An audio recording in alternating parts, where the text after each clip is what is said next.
পশ্চিমবঙ্গের জন্য বর্তমানে ওয়েদার সিস্টেম কিছু নেই। ফলে পশ্চিমবঙ্গের সব জেলাতেই আগামী এক সপ্তাহ প্রধানত শুষ্ক পরিষ্কার ওয়েদার থাকবে। রাতের তাপমাত্রা বর্তমানে যেটা চলছে দক্ষিণবঙ্গের জেলাগুলিতে স্বাভাবিকের থেকে বেশ কিছুটা কম রয়েছে, বিশেষ করে পশ্চিমের জেলাগুলো। সর্বনিম্ন তাপমাত্রা রিপোর্ট হয়েছে শ্রীনিকেতন বীরভূমে 11.6 গত 24 ঘন্টায় মিনিমাম টেম্পারেচার দক্ষিণবঙ্গের জন্য। কলকাতা পার্শ্ববর্তী অঞ্চলে গত 24 ঘন্টায় মিনিমাম টেম্পারেচার রিপোর্ট হয়েছে 16.6, যেটা স্বাভাবিকের থেকে প্রায় 1.7 ডিগ্রি কম। স্বাভাবিক এই সময় কলকাতা পার্শ্ববর্তী অঞ্চলের জন্য 18.3 ডিগ্রি কাছাকাছি থাকার কথা। পশ্চিমের জেলাগুলোয় বীরভূম ছাড়াও যেমন পশ্চিম বর্ধমান, বাঁকুড়া, এই জেলাগুলো মিনিমাম টেম্পারেচার রিপোর্ট হচ্ছে 12 ডিগ্রি কাছাকাছি, পুরুলিয়া 13 ডিগ্রি কাছাকাছি। ফলে কলকাতা থেকে আরো 3 থেকে 4 ডিগ্রি কম পশ্চিমের বেশিরভাগ জেলাগুলো। তাপমাত্রা আগামী 24 ঘন্টায় খুব একটা পরিবর্তন থাকবে না। তারপর পরবর্তী 2-3 দিনে সামান্য একটু বাড়বে, কোথাও কোথাও 2 থেকে 3 ডিগ্রি মতো মিনিমাম টেম্পারেচার। কলকাতা পার্শ্ববর্তী অঞ্চলে আগামী 24 ঘন্টায় সর্বনিম্ন তাপমাত্রা 17 ডিগ্রি কাছাকাছি থাকার সম্ভাবনা, আর দিনের সর্বোচ্চ তাপমাত্রা 26 থেকে 27 ডিগ্রি কাছাকাছি থাকার সম্ভাবনা রয়েছে। পরবর্তী কয়েকদিনে সামান্য একটু তাপমাত্রা বাড়বে কলকাতা পার্শ্ববর্তী অঞ্চলের জন্য, বেড়ে মিনিমাম টেম্পারেচার 18 ডিগ্রি কাছাকাছি পৌঁছাবে। মানে খুব বেশি পরিবর্তন থাকবে না, তাপমাত্রা স্বাভাবিকের কাছাকাছি মোটামুটি থাকবে।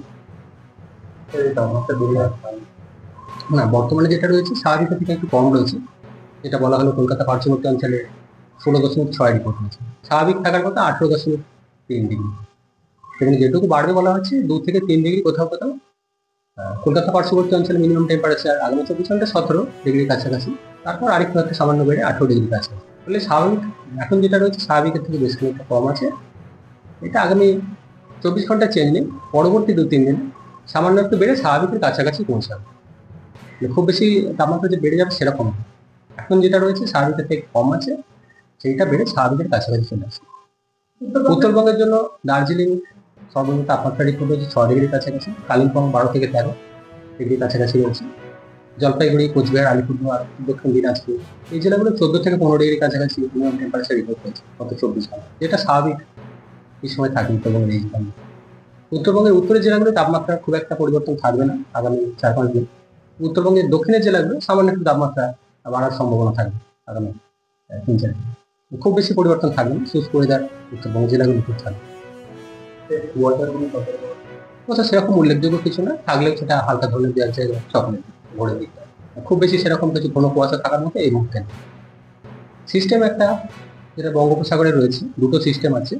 একটা ঘূর্ণিঝড় তৈরি হয়েছে ইন্দোনেশিয়া উপকূলের কাছাকাছি, এবং এটার প্রত্যাশিত গতির অভিমুখ ইন্দোনেশিয়া কোস্টের কাছাকাছি এবং সংলগ্ন মালাক্কা প্রণালীর কাছেই থাকবে। ফলে এটা আমাদের এরিয়া থেকে অনেক দূরে রয়েছে এবং আমাদের কাছাকাছিও আসার সম্ভাবনা খুব একটা নেই। আর একটা সিস্টেম আছে দক্ষিণ পশ্চিম বঙ্গোপসাগরে শ্রীলঙ্কা উপকূলের কাছাকাছি, একটা নিম্নচাপ হিসেবে আছে।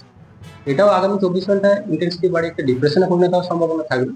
তারপরে মুভমেন্ট পশ্চিম উত্তর পশ্চিমের দিকে থাকবে, মেনলি তামিলনাড়ু সংলগ্ন পন্ডিচেরি উপকূলের দিকে। ফলে এটাও বর্তমানে অনেকটাই দূরে রয়েছে এবং ইমিডিয়েটলি আমাদের কাছাকাছি আসার সম্ভাবনা কম।